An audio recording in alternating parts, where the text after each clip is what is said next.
नमस्कार विद्यार्थी मित्रांनो, मी अभिजित तुमचं माझ्या युट्यूब चॅनल फ्युचर बुअर गाईडचं पुन्हा एकदा मनापासून स्वागत करतो. आपण या चॅनलवर राज्यसेवा पूर्व परीक्षेचा जो GS पेपर होता त्या पेपरचं अनालिसिस करणार आहोत.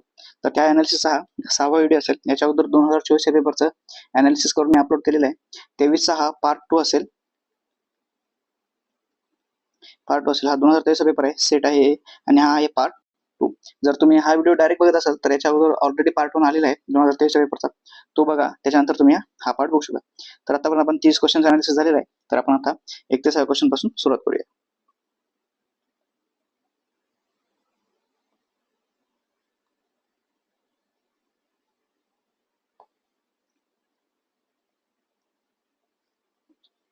हा एक क्वेश्चन 1 ते 6. प्रश्न आहे, खालीलपैकी कोणते किंवा कोणती विधाने बरोबर आहेत हे ओळखायचं आहे. महाराष्ट्राकडून उत्तरेकडून क्रमाने पठारावरील मुख्य डोंगरांगा व त्यांच्या दक्षिणेकडील नद्या यांची खोरी खालीलप्रमाणे आहेत. त्याच्या अगोदर आपण पहिले एक मॅप काढून घेऊया महाराष्ट्राचा.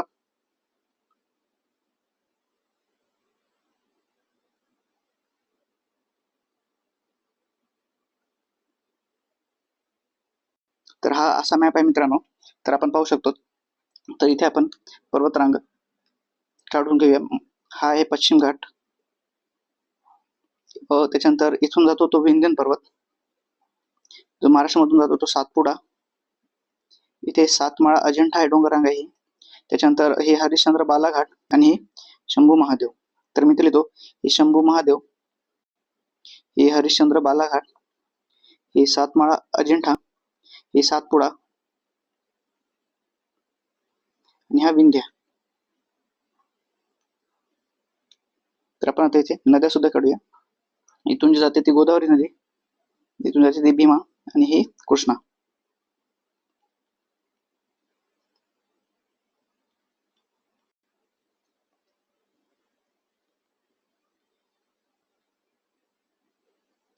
आता इथून जी जाते ती आहे तापी आणि इथून जी जाते ती आहे नर्मदा.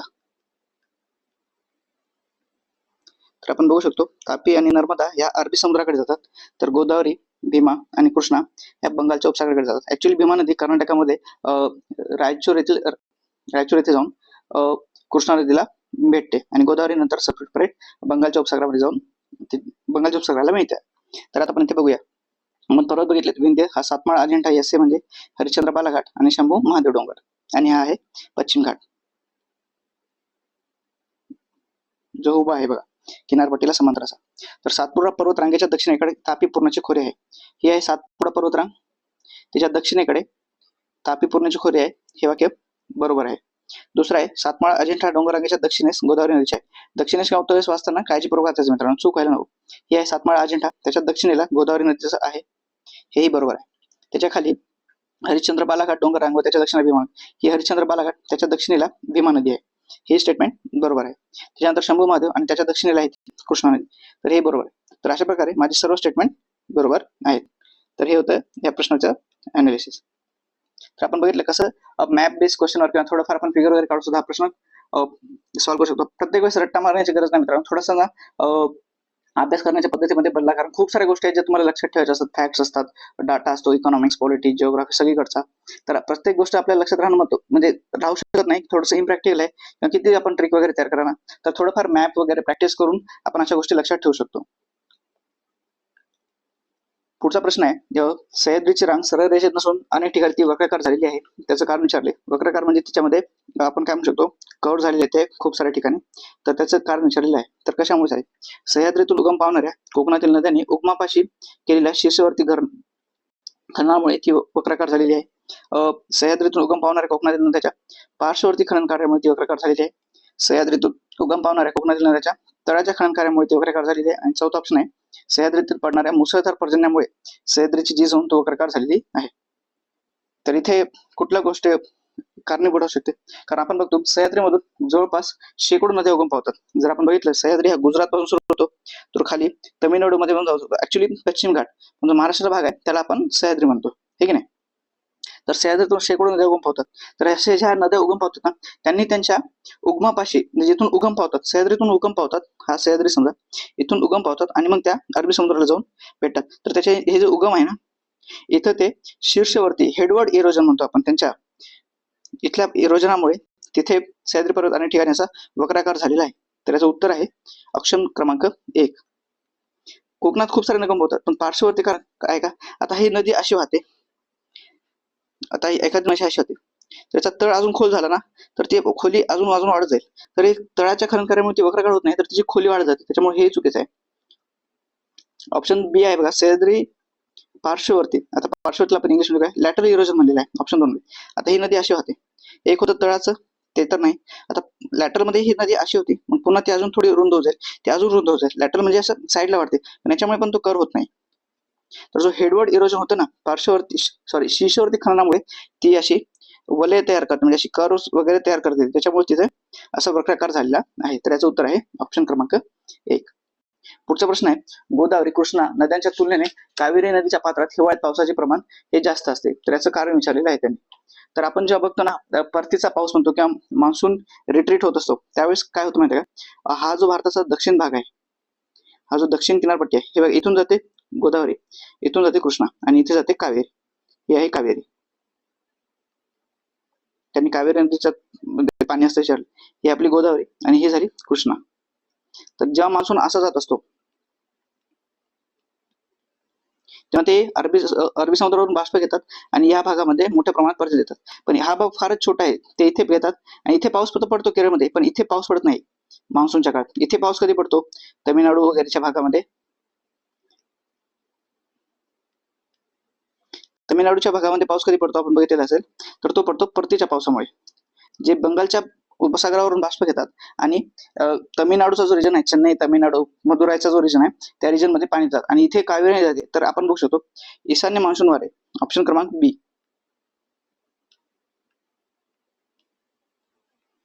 ईशान्य मान्सून वारे कावेरी नदीच्या पात्रात पर्जन्यवृष्टी होते.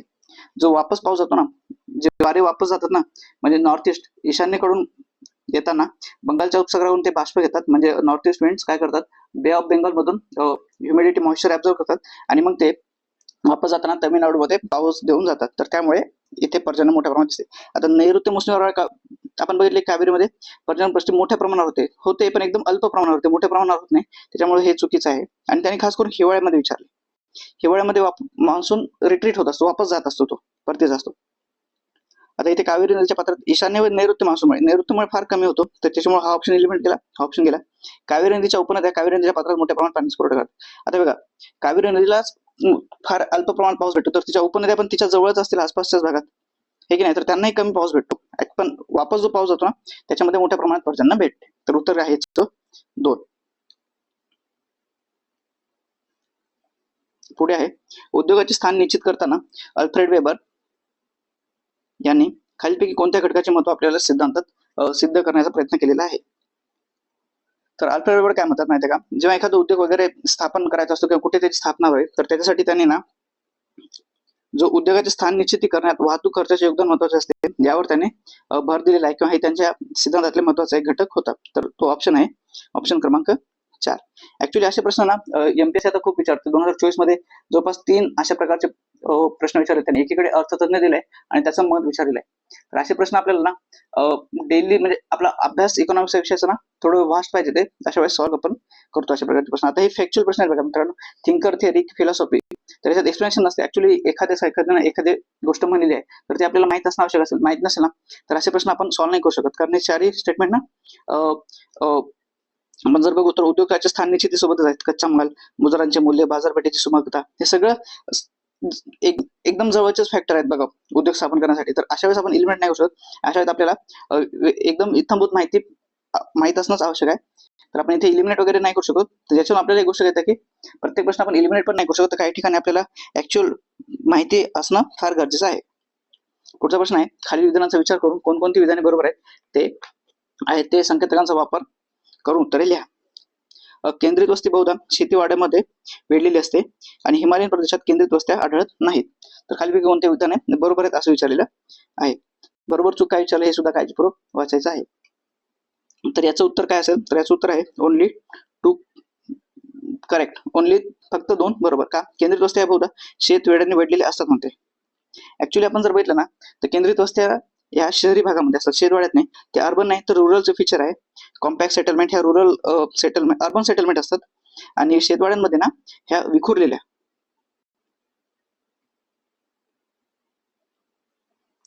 वस्त्या असतात.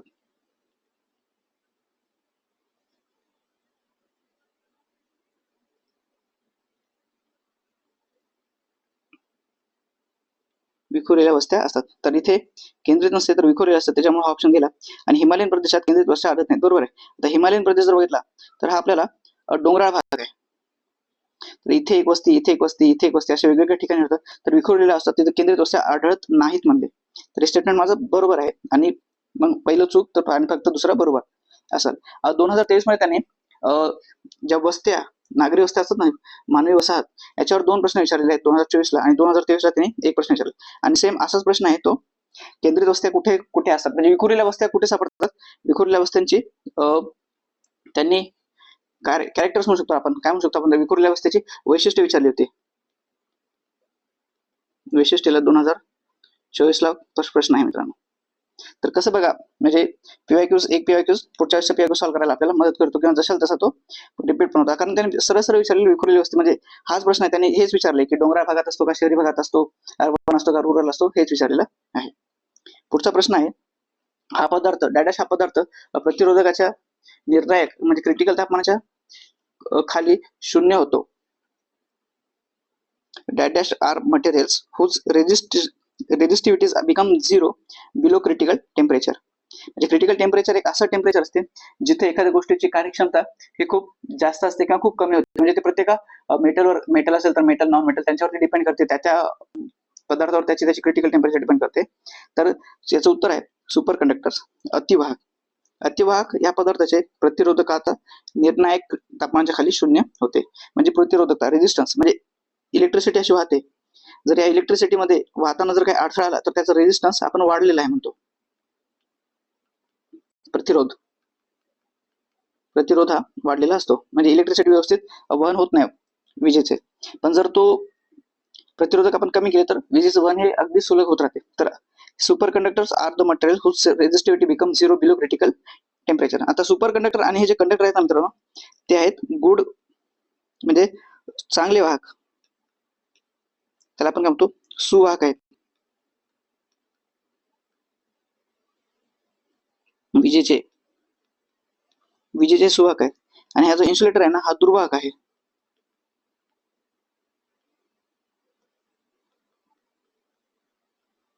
हा आपल्याला इन्सुलेटर ना इन्सुलेट करतो, म्हणजे आपलं संरक्षण करतो एक इलेक्ट्रिक शॉक वगैरे पासून. आपण जेवतो ना प्लास्टिकचे बटन किंवा रबरची कोटिंग येते तांब्याच्या वायरच्या वर वगैरे, तर ते इन्सुलेटरचं काम करतात. ते दुर्वाहक असतात, म्हणजे ते प्रतिरोधकता वाढवतात. हे इन्सुलेटर प्रतिरोधकता वाढवतात, ते 0 होत नाही मित्रांनो. हे काय करतात,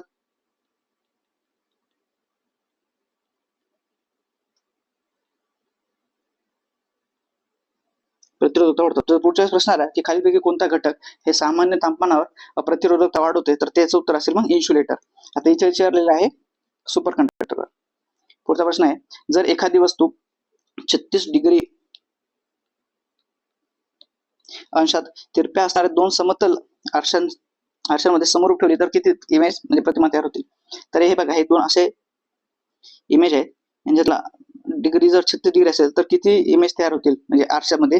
हे आरसा आरसा असा असा इकडून आरसा, तर याच्यामध्ये एक इमेज ठेवली इथे अशी, एक कुठली तरी गोष्ट ठेवली, तर 36 डिग्री कोण आहे तर किती प्रतिमा तयार होतील असे विचारले. तर याच्यासाठी एक सिंपल फॉर्म्युला मित्रांनो, इमेज काढायचं असेल तर n is equal to 360 upon theta minus 1. आता हा जो थिटा आहे ना, थिटा म्हणजे गिवन अँगल, दिलेला कोण. दिलेला कोण किती आहे ते 36 डिग्री आहे. तर आपण इथे व्हॅल्यू ठेवूया 360 भागिले 36 वजा 1. 360 ला 36 ला जर 360 ला भागिलं तर सरळ 10 येते. 10 मधून 1 गेलं तर उत्तर येते माझं 9.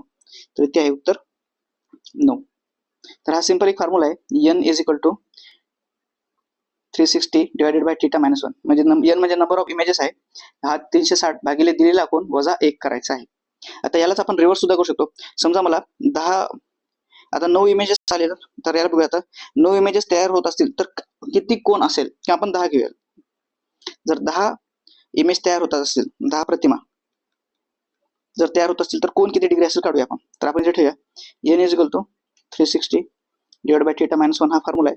आता इकडे इमेजेस आपल्याला 10 दिलेले आहेत, आपल्याला कोण काढायचं आहे 360 भागिले हा थिटा वजा 1, इकडचा वजा 1 येऊन इकडे होईल 11 आणि हा 360 अपॉन थिटा.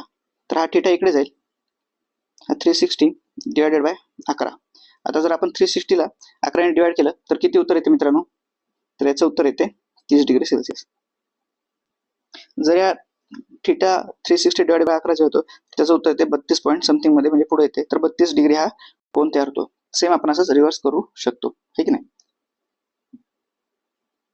तर हा त्याचा फॉर्म्युला होता n is equal to 360 divided by theta minus 1.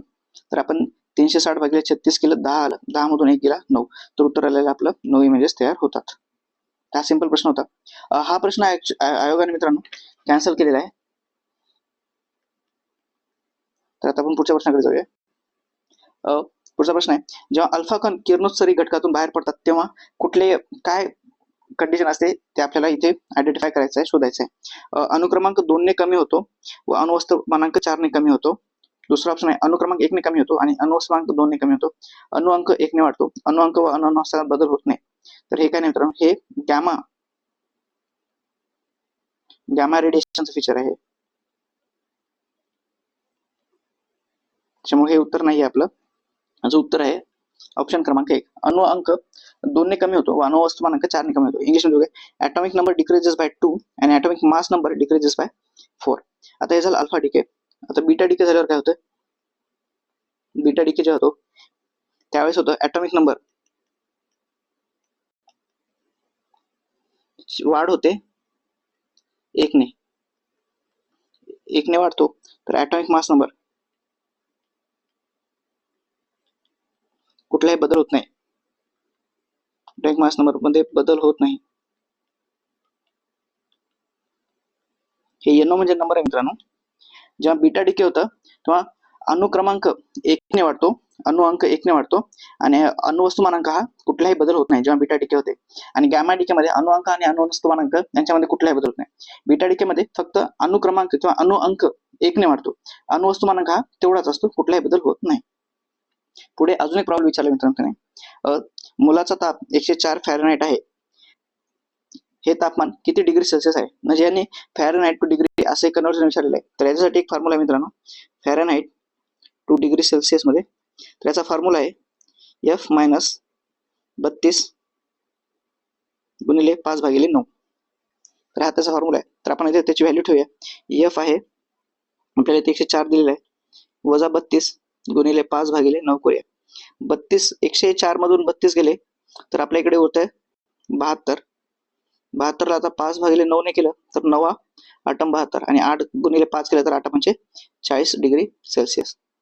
तर याचं उत्तर आहे 40 डिग्री सेल्सिअस. तर हा फॉर्म्युला आहे F मायनस 32 डिवायडेड बाय 5/9.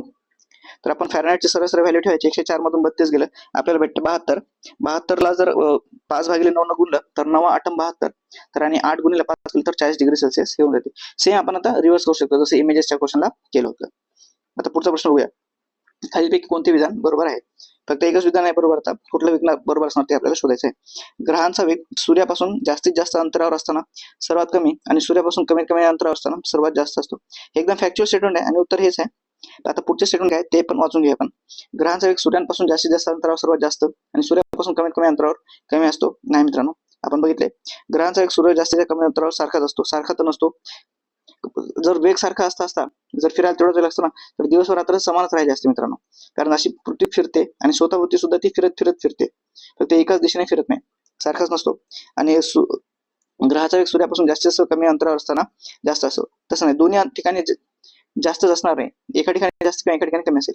तर आपण जर बघितलं ना, हा सूर्य आहे, हा सूर्य आपली जी फिरण्याचा जो पाथ आहे ना तो एक्झॅक्टली गोल नाही मित्रांनो, तर तो थोडासा लंबवर्तुळाकार आहे. एका ठिकाणी फिरताना पृथ्वी दूर जाते तर एका ठिकाणी जवळ येते. तर इथे जवळ येते ना तर त्याला एवढा एरिया कॅप्चर करायचा आणि जेव्हा दूर जाते तेव्हा याच्या अर्धा एरिया कॅप्चर करायचा. हा जो पोर्शन रंगीत करतोय ना तो इकडच्या पोर्शनचा एरिया बघितला ना तो सेमच असतो. पण जेव्हा दूर असते ना त्याला तो लवकर फिरतो आणि इथे जेव्हा जवळ असतो ना तेव्हा तो हळूहळू फिरत असतो. कमी अंतर असते तेव्हा तो त्याची जी स्पीड असते ना, आता इथे अंतर कमी आहे जेव्हा सूर्यापासून कमी अंतरावर असते तेव्हा तिला हे जास्त अंतर कापायचंय, तर इथे वेग जास्त असणार. आणि इथे दूर आहे ना, जेवढे जास्त दूर असेल, सॉरी मित्रांनो, जेवढे जास्त दूर असेल त्याला जास्त अंतर कापायचं असते, तर ते हळूहळू जाते. तर ही डायरेक्ट आपण केप्लरचा लॉ बघितलाय.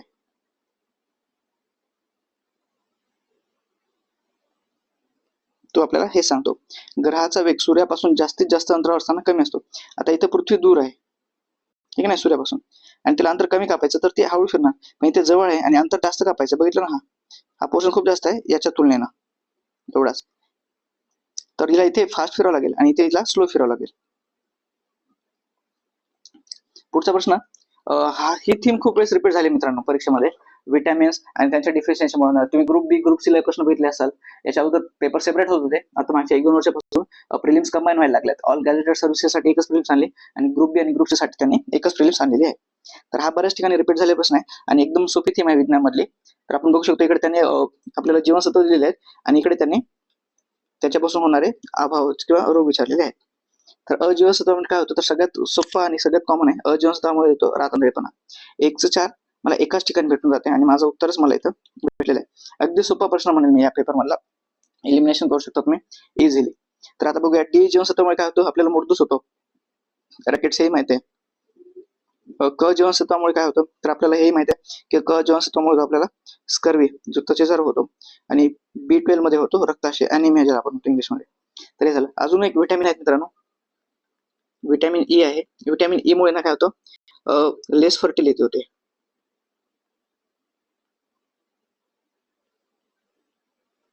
आणि विटॅमिन के आहे, विटॅमिन के मध्ये होतं रक्त गोठत नाही मित्रांनो,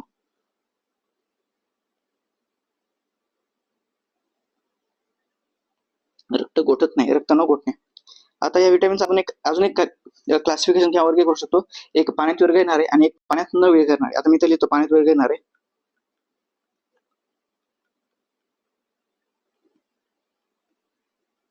आणि इकडे न विरघळणारे.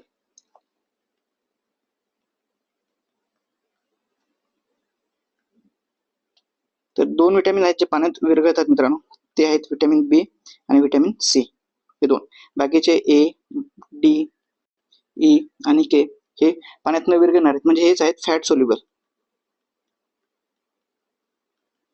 आणि हे वॉटर सोल्युबल.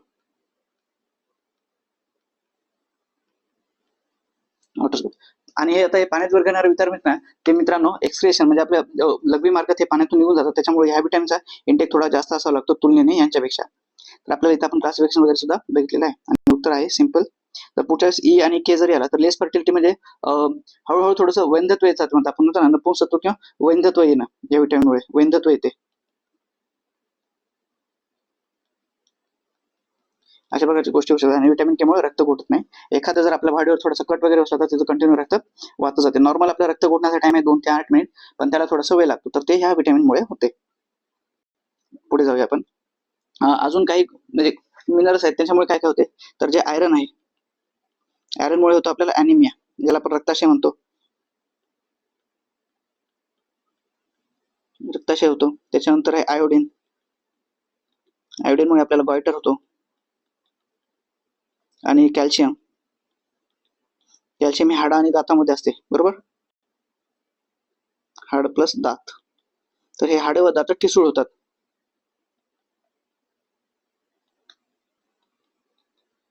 तर कॅल्शियममुळे, आयोडीनमुळे आणि आयरनमुळे काय होतं. आता पुढचा प्रश्न आहे, ॲक्टिनिव्हा हा वनस्पतींवर आढळणारा परजीवी निमॅटोड आहे. तर याचं उत्तर आहे गहू, सिंपल. हा प्रश्न मी 2024 याच्यामध्ये एक्सप्लेन केलाय. 23 ला त्यांनी हा प्रश्न विचारला, 2024 ला सुद्धा गव्हावरच प्रश्न विचारलाय. आता गव्हाचं मी सायंटिफिक नाव लिहितो, तुम्हाला त्याच्यातूनच लक्षात येईल. ट्रिटिसी, ह्या जो ट्रिक्टी आहे ना, ट्रिटिकम एस्टिवियम, हे गव्हाचं वैज्ञानिक नाव आहे बघा. हे ट्रिक्टिकम आणि ते ट्रिटिसी विचारलं, त्याच्यावर गहू लागतो. आता ज्वारीचं नाव आहे सोर्गम बायकोलार,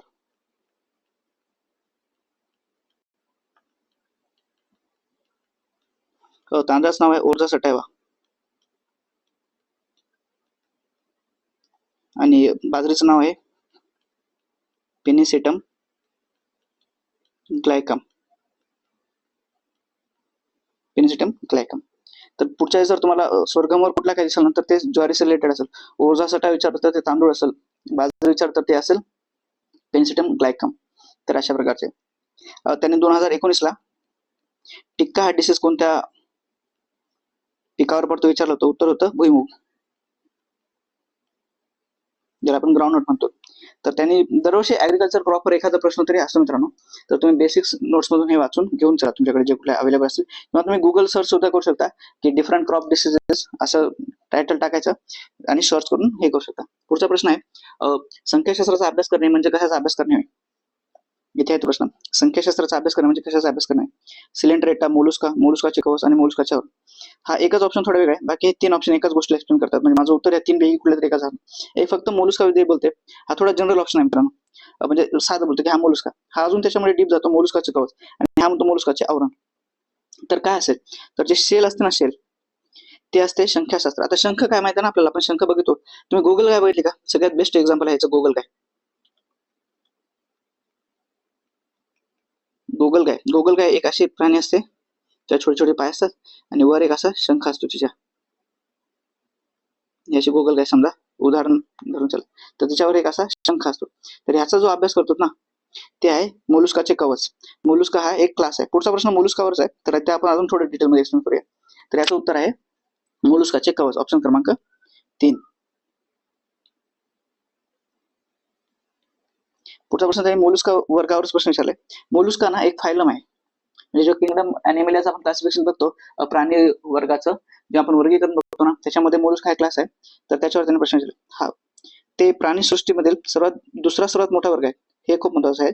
दुसरा सर्वात मोठा वर्ग आहे, बरोबर आहे मित्रांनो. सर्वसाधारणपणे द्विपक्षीय समिती असते त्यांच्यामध्ये, हे बरोबर आहे. ते फक्त जमिनीवर आढळतात हे मित्रांनो. एक्स्ट्रीम स्टेटमेंट वगैरे आतापर्यंत आपण जवळपास 150 प्रश्नांचं अनालिसिस केलेलं आहे. त्याच्यामध्ये जिथे जिथे एक्स्ट्रीम स्टेटमेंट आहे ना ते 90% चुकीचे आहेत. फक्त 5-10% त्यांना चान्स असे की ते बरोबर असू शकतात, पण मोस्ट ऑफ द वेळेस तुम्हाला काहीच माहित नाही आणि इलिमिनेट करायचं, कारण इथे ऑल द अबाउट ऑप्शन नाही येते. वरील सर्व हा पर्याय नसल्यामुळे वरील सर्व तर बरोबर असणार नाही, मग कुठलं बरोबर असेल. आणि हे बघा अ इथे आहे, अ इथे आहे, अ इथे आहे, अ इथे आहे. तुम्हाला अ माहित जरी नसता की दुसरा मोठा आहे का, पहिला मोठा आहे का, तिसरा मोठा आहे, तर ऑप्शन बघून सुद्धा आपण अ ला बरोबरच केलं असतं मित्रांनो. तर कधी कधी आपल्याला ऑप्शन सुद्धा प्रश्न सॉल्व्ह करायला मदत करतात. ऑब्जेक्टिव्हचा हा एक फायदा आहे. त्यांना मसल पाय असतात. मसल पाय म्हणजे आपण गुगल कायचे पाय बघितले असे सेपरेट पाय नसतात, त्याच्या बॉडीतूनच असे हे छोटे छोटे मास फूट असल्यासारखे असतात, मस्क्युलर फूट असतात. तर हे सुद्धा बरोबर आहे. तर हे एक्स्ट्रीम वाक्य होतं, त्याच्यामुळे आपण याला इलिमिनेट केलं. आता क माझं उत्तर नसणार नाही, क इथे आहे आणि इथे क नाही मित्रांनो, पण ड बरोबर आहे ना, त्यांना मसल पाय असतात. तर अ ब ड हे माझं उत्तर आहे. आता बघा, तर सगळ्यात पहिला सगळ्यात मोठा वर्ग कोणता असेल, तर तो आहे अँथ्रोपोडा.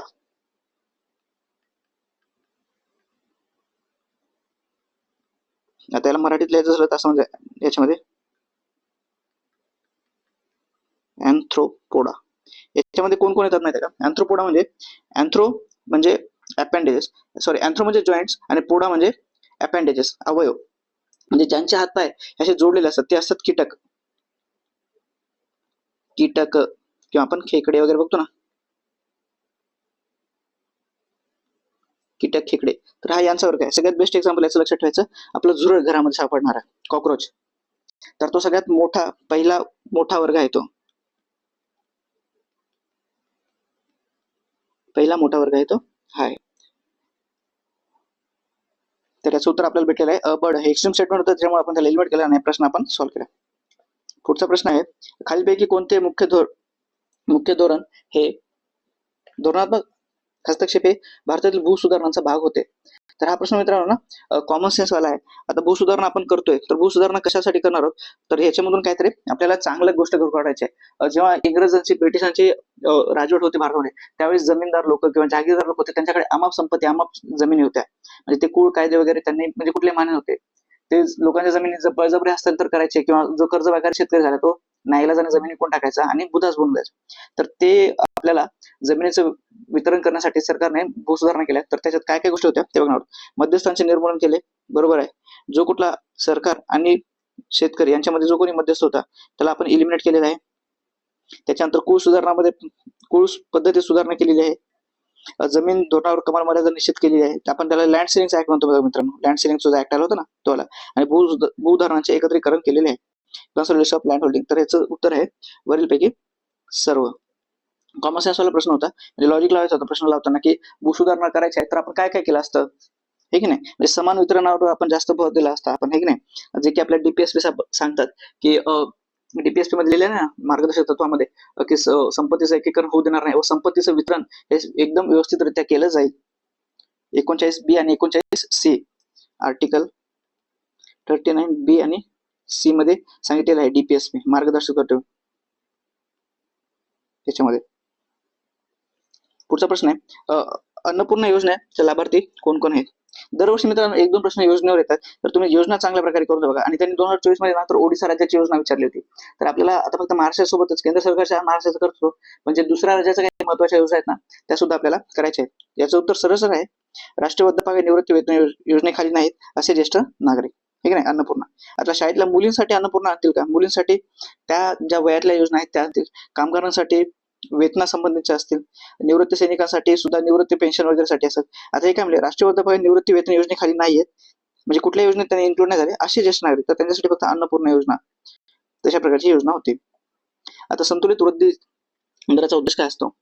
याच पेपरमध्ये संतुलित वृद्धी दरावर 2 प्रश्न आलेले आहेत. याच म्हणजे ही जी थीम आहे संतुलित वृद्धी दर, ही जी संकल्पना आहे ना याच्यावर 2 प्रश्न आलेले आहेत. आता संतुलित वृद्धी करायचं आपल्याला, बॅलन्स ग्रोथ करायची आहे, तर जे काही इकॉनॉमीचे सेक्टर असतील सगळ्या सेक्टरमध्ये आपल्याला ना एक सुसूत्रता आणि एक सगळ्यांमध्ये त्यांनी एक जवळचा संबंध ठेवून सगळ्यांचा विकास एकसाथ करायचा असेल तर अशा वेळेस आपण काय ठेवणार आहोत, तर सगळे क्षेत्र आले पाहिजेत ना. त्याच्यामध्ये काय असेल, उत्पन्नाची वृद्धी, उत्पादन वृद्धी आणि नैसर्गिक साधन संपत्ती वृद्धी यांच्यात समांतर टाकणे. इथे म्हणजे उत्पादन आणि लोकसंख्या वृद्धी, नैसर्गिक आणि उत्पादन, नैसर्गिक आणि लोकसंख्या. तर हे 2-2-2-2 3-3 विषय बोलतात, पण हा ऑप्शन सगळ्यांविषयी बोलतो. उत्पादनाची वृद्धी, उत्पादन वृद्धी आणि नैसर्गिक साधन संपत्तीची वृद्धी. तर हा संतुलित आहे ना, 3 फॅक्टर आहेत, त्या तिघांना एकसाथ विकास करायचा आहे, तर ही झाली संतुलित वृद्धी. तर याचं उत्तर झालं 1. म्हणजे ऑप्शन वाचायचा, ऑप्शन मध्येच उत्तर कुठं ना कुठं लपलेलं असतं, तो आपल्याला काय करायचं अशा वेळेस ना, मोर इन्क्लुझिव्ह सर्वसमावेशक पर्याय निवडायचा आहे.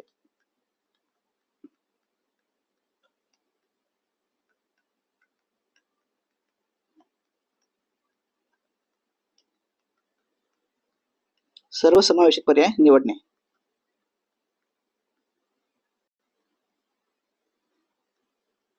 सर्वसमावेशक पर्याय निवडायचा आहे आपल्याला, बरोबर आलं लक्षात.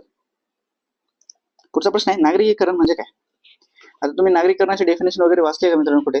तर नागरिकरणामध्ये काय असतं, शहरामध्ये लोकसंख्येचे केंद्रीकरण करणे, शहरामध्ये लोकसंख्येचे केंद्रीकरण करणे, शहरामध्ये लोकसंख्येचे खेड्यात लोकसंख्येचे केंद्रीकरण करणे आणि लोकसंख्येच्या घनतेत वाढ करणे.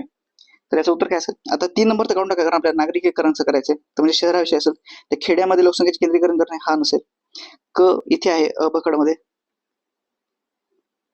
ठीक नाही. सर्व वेळेला असं लिहून घ्यायचं मित्रांनो, क इथं असल्यामुळे हा गेला. आता अ सगळीकडे आहे, तर माझा अ बरोबर असणार आहे. सेम थीम रिपीट झाली बघा. प्रश्न कसा केला होता आपण 2 मिनिटं खालीच बघितला होता, सगळीकडे अ होता, तर इथे इथे आणि इथे तर अ बरोबर असणार. आता ब आणि ड, क तर गेला.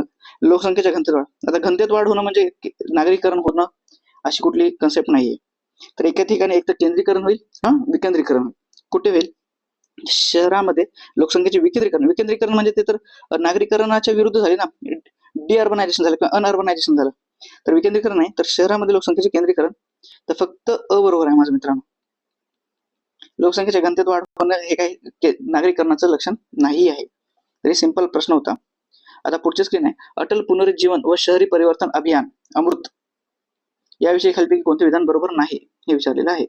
प्रश्न वाचताना काळजीपूर्वक वाचायचं आहे, कोणतं बरोबर नाही. अमृत हे भारत सरकारचे प्रमुख अभियान आहे, बरोबर आहे. गृहनिर्माण व शहरी मंत्रालयाने हे अभियान सुरू केलेले आहे, हे सुद्धा बरोबर आहे. त्याच्यानंतर ते देशभरातील शहरांमध्ये पाण्याच्या पुरवठ्याचे आव्हान सोडविते आणि जून 2015 मध्ये देशातील 500 शहरांमध्ये त्यांनी कार्यान्वित करण्यात आले, तर हे सुद्धा बरोबर.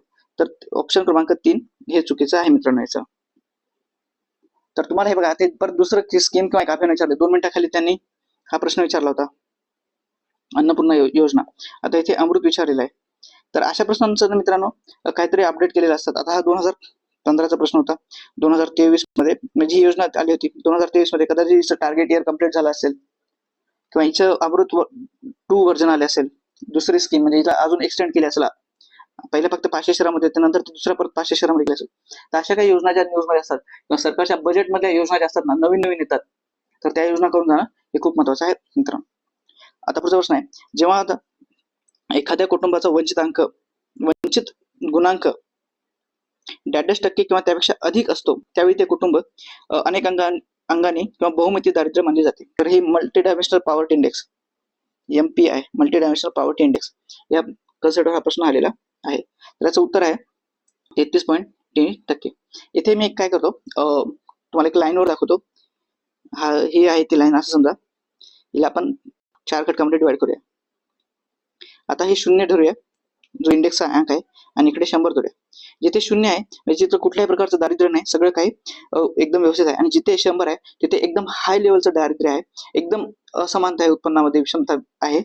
आता 0 ते 20 जेव्हा असतो, तो देश किंवा ती लोकसंख्या ही रिच असते. 20 ते 33.33 यांच्यामध्ये असतात ते व्हल्नरेबल असतात.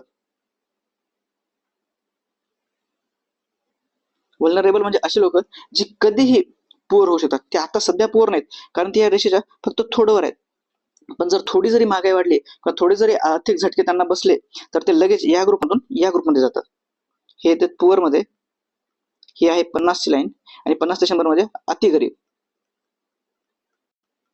Extreme poor. म्हणजे इकडे एक्स्ट्रीम पॉवर्टी होत जाईल, सगळ्या अंगाने ते दारिद्र्य असेल त्यांच्याकडे, आणि जसं जसं ते 100 कडून इकडे जातील तसं तसं दारिद्र्य कमी कमी होत जाईल. आता आपण पुढचा प्रश्न बघूया. म्हणजे ह्या प्रश्नाची स्क्रीन शेअरिंगला वर हलवतो, एक मिनिट थांबतो.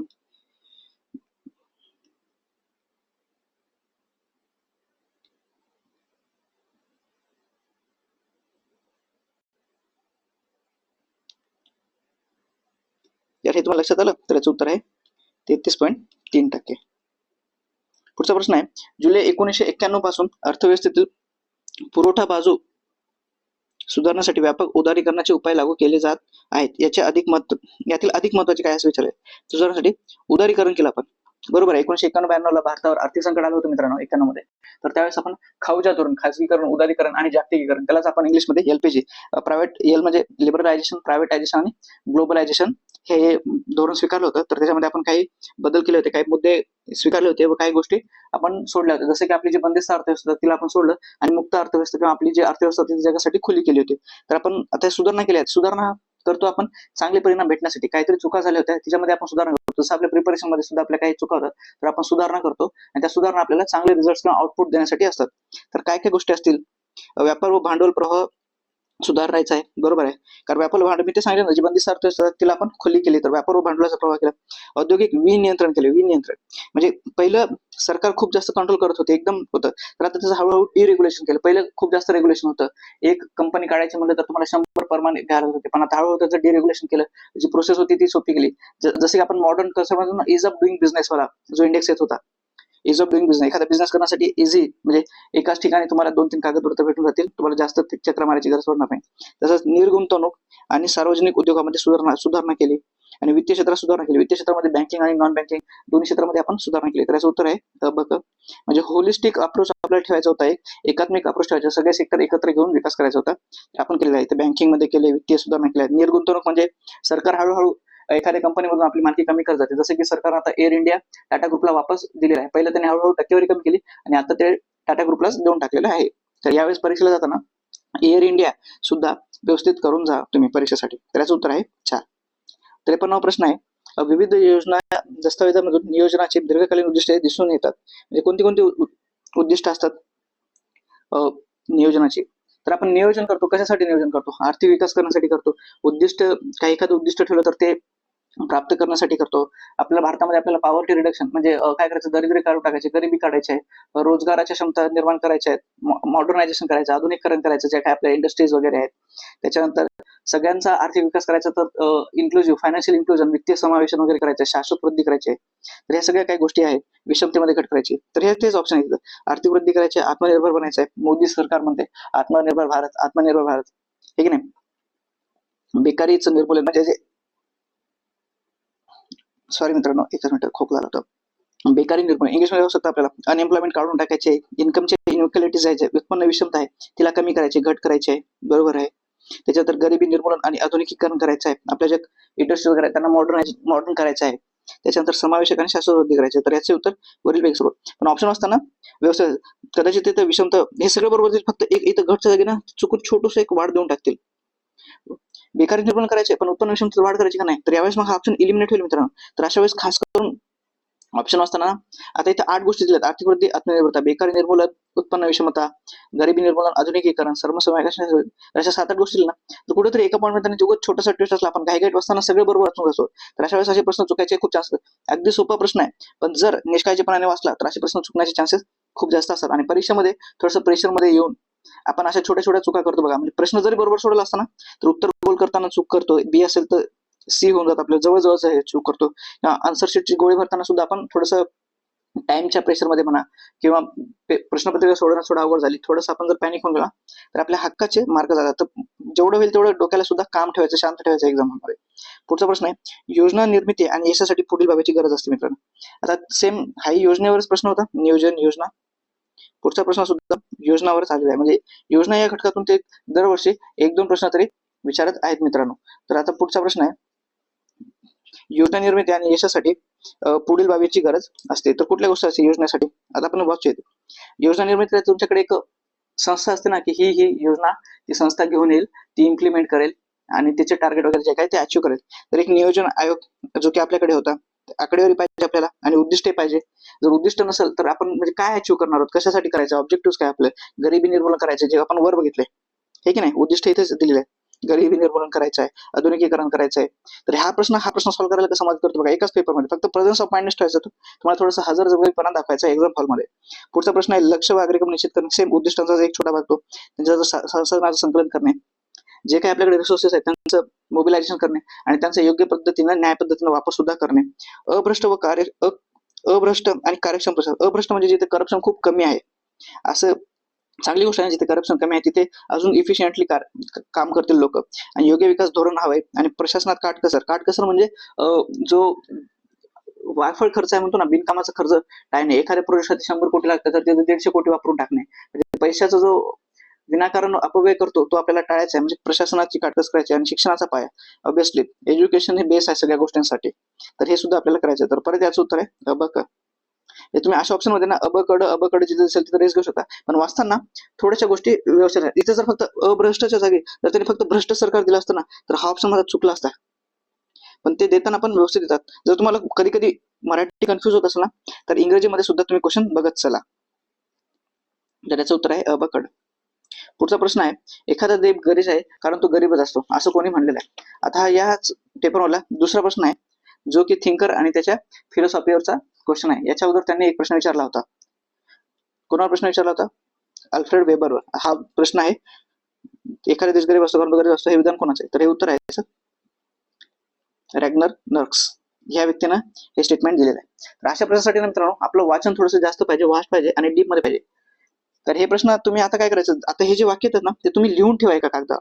2022 मध्ये कोणी म्हणले, तर 23 मध्ये म्हणलेले, 24 मध्ये म्हणले, एका कागदावर लिहून ठेवा. जेव्हा तुमच्याकडे 10-15 वाक्य होतील, पुढच्या वेळेस त्यातलं कुठल्याही वाक्य विचारलं ना तर ते तुम्हाला इझिली सॉल्व्ह करता येऊन जातील. तर हे बघा, हा दुसरा प्रश्न आहे संतुलित वृद्धी दराच्या सिद्धांतानुसार. याच्या अगोदर 2 मिनिटाखाली बघितला होता, क्वेश्चन दाखवून देतो मी तुम्हाला संतुलित वृद्धी दराचा. हा क्वेश्चन नंबर 48, संतुलित वृद्धी दरावर स्वतः. त्याच्यामध्ये काय होतं बघितलं होतं आपण, उत्पन्नाची वृद्धी, उत्पादन वृद्धी व नैसर्गिक साधन संपत्तीची वृद्धी यांच्यातील समानता. पुढचा प्रश्न आहे 56, संतुलित वृद्धी सिद्धांतानुसार डॅडेश संतुलनाची गरज. आता कोणामध्ये संतुलनाची, तिथे 3 गोष्टी होत्या, तर याचं उत्तर काय असेल? संतुलित वृद्धीनुसार कशामध्ये आपल्याला संतुलन करायचं आहे? उपभोग, औद्योगिक वस्तू, भांडवली औद्योगिक वस्तू, कृषी व क्षेत्रे, त्या सगळ्यांमध्ये आपल्याला संतुलन करायचे ना. तर अर्थव्यवस्थेतली सर्व क्षेत्रे, सर्वसमावेशक ऑप्शन कुठे आहे? फक्त ड. तर फक्त ड इथे आहे. ह्याच प्रश्नावरून आपण किती तो प्रश्न इझिली सॉल्व्ह करू शकतो बघा. म्हणजे सर्व नैसर्गिक साधन संपत्ती घेतली, उत्पादनाचा वृद्धी दर घेतला, आणि तो प्रश्न आपल्याला तोच सांगतो की अर्थव्यवस्थेतील सर्व क्षेत्रांचा संतुलनाची गरज आहे. म्हणजे कॉमन सेन्स वाला प्रश्न होता बघा. 2 म्हणजे आपल्या हक्काचे मार्क आहेत एकदम. हा तो प्रश्न झाला. त्याच्यानंतर हा नियोजनावरचा अगदी जवळचे प्रश्न आहेत मित्रांनो. तर असे प्रश्न चुकले नाही पाहिजे. जरी माहित नसेल ना तर तेच प्रश्न आपल्याला प्रश्न सॉल्व्ह करायला मदत करतात. म्हणजे प्रश्न वाचताना सुद्धा आपल्याला प्रश्नाला रिलेट करायचा आहे. आता अजून एक प्रश्न बघा, तिसरा प्रश्न आहे थिंकर वरचा विचारलाय. याच्या अगोदर प्रश्न विचारला होता हा एखाद्या दीर्घकालीन असतो. आता हा प्रश्न आहे शुम्पीटर यांच्या मते. आता त्यांनी काय काय म्हटलेलं आहे, विकास म्हणजे स्थितीशील स्थितीत खंडित आणि उत्स्फूर्त बदल होय, तर वृद्धी म्हणजे क्रमश आणि स्थिर दीर्घकालीन बदल जो हळूवार बचत आणि लोकसंख्या वाढीमुळे होतो. तर योग्य विधान शोधायचे आहेत. इंग्लिश मध्ये वाचूया. Development is discontinuous and spontaneous change in a stationary state while growth, option B आहे, while growth is gradual and steady change in a long run which comes about by a gradual increase in the rate of saving and population. तर याचं उत्तर आहे अ व ब दोन्ही बरोबर आहे. जसं तशी ही स्टेटमेंट त्यांनी दिलेलं असतं मित्रांनो, हे परीक्षेत आयोग उचलते आणि परीक्षेत टाकते. तर त्याच्यात आपल्याला सुपर शोधायचे.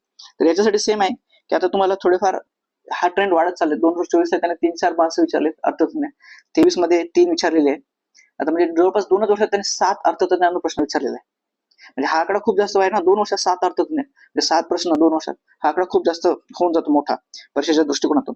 तर तुम्ही इकॉनॉमी या घटकाचा अभ्यास करताना ना एकदम व्यवस्थितरित्या अशा प्रश्नासाठी तयारी करून ठेवायची. आता मी सांगितल्याप्रमाणे हे तुम्ही आता एका कागदावर लिहून ठेवा. जर पुढच्या वेळेस जर कुठला प्रश्न आला तर सॉल्व्ह झाला पाहिजे.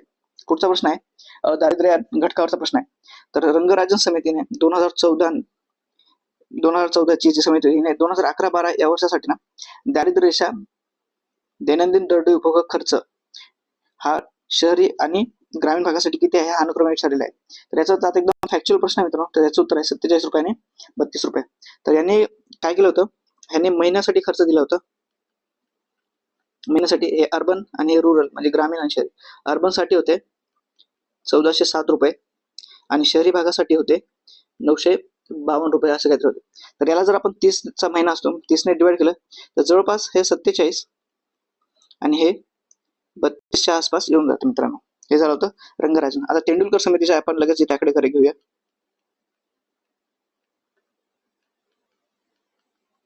तेंडुलकर समितीने रुरल म्हणजेच ग्रामीण भागासाठी 816 रुपये प्रति महिना, त्याला जर 30ने डिवाइड केलं होतं तर ते येऊन जातं 27 रुपयेच्या जवळपास.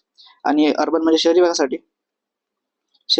दिले होते 1000 रुपये, जर त्याला 30ने डिवाइड केलं तर ते येतं 33.33. म्हणजे याला आपण एक 33 रुपये धरून चला, 33 किंवा 34 जो जवळचा ऑप्शन असेल तो परीक्षेच्या याच्यानुसार आपल्याला तिथे टिक करायचं आहे. तर हे होतं तेंडुलकर समितीनुसार आणि हे होतं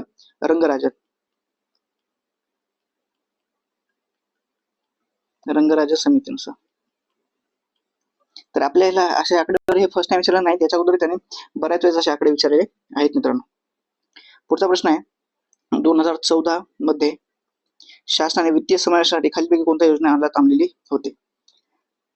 आता याचं उत्तर वरीलपैकी सर्व तर नाही मित्रांनो, कारण जे निश्चलीकरण योजना आहे ते 2016ची आहे. डिमॉनिटायझेशन जे 500 व 1000च्या जुन्या नोटा होत्या ना त्यांनी चलनातून बाद केल्या होत्या.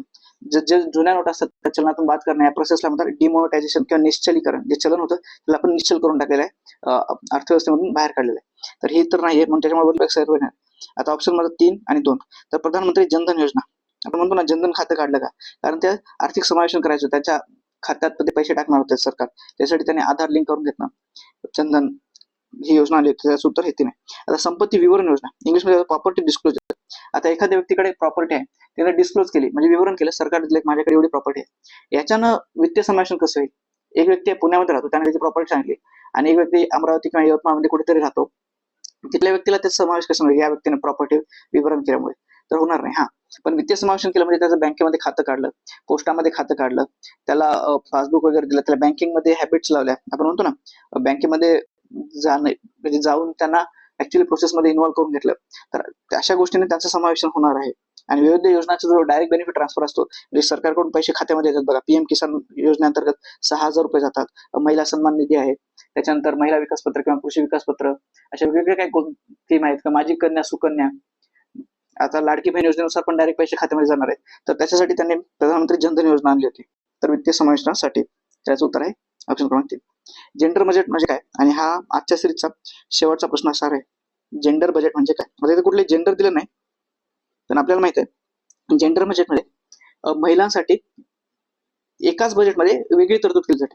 कुठलाही वेगळा बजेट येत नाही मित्रांनो, कारण आपण बघितलं भारतामध्ये आता पण वेगळे बजेट होते दोन, एक रेल्वेसाठी आणि एक सर्वसाधारण बजेट. आता जनरल बजेट काय असतो, सर्वसाधारण बजेट. आता रेल्वे बजेट सुद्धा आपण काढून टाकलेलं आहे 2017 पासून दोन्हीचं एकत्रीकरणच केलेलं आहे. आता फक्त एकच बजेट येतो. तर जनरल बजेटमध्ये सर्वसाधारण बजेटमध्येच महिलांसाठी ना एक विशेष तरतूद केली जाते. समज सगळा बजेट आहे 10,000 कोटी रुपयांचा, तर महिलांसाठी 500 कोटी रुपये हे सेपरेट ठेवलेले असतात फक्त महिलांसाठी. तर याला बजेट म्हणतात, या अशा बजेटला म्हणतात जेंडर बजेट. म्हणजे एकाच बजेटमध्ये फक्त महिलांसाठी एक सेपरेट बजेट, एक सेपरेट सेक्शन केलेलं असतं, तर त्याला म्हणतात जेंडर बजेट. हा सर्वसाधारण बजेट झाला आपलं.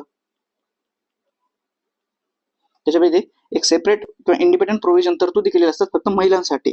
फक्त महिला म्हणतो बरं मी, तर त्याला म्हणतो आपण जेंडर बजेट. तर आता आपण ऑप्शन पुरुषांसाठी वेगळा अर्थसंकल्प, काय सेन्सच नाही मित्रांनो पुरुषांसाठी, त्याच्यामुळे हे वाक्य केलं. जिथे जिथे पुरुष आहे, सामान्य अर्थसंकल्पात पुरुषांसाठी स्वतंत्र तरतूद नाही.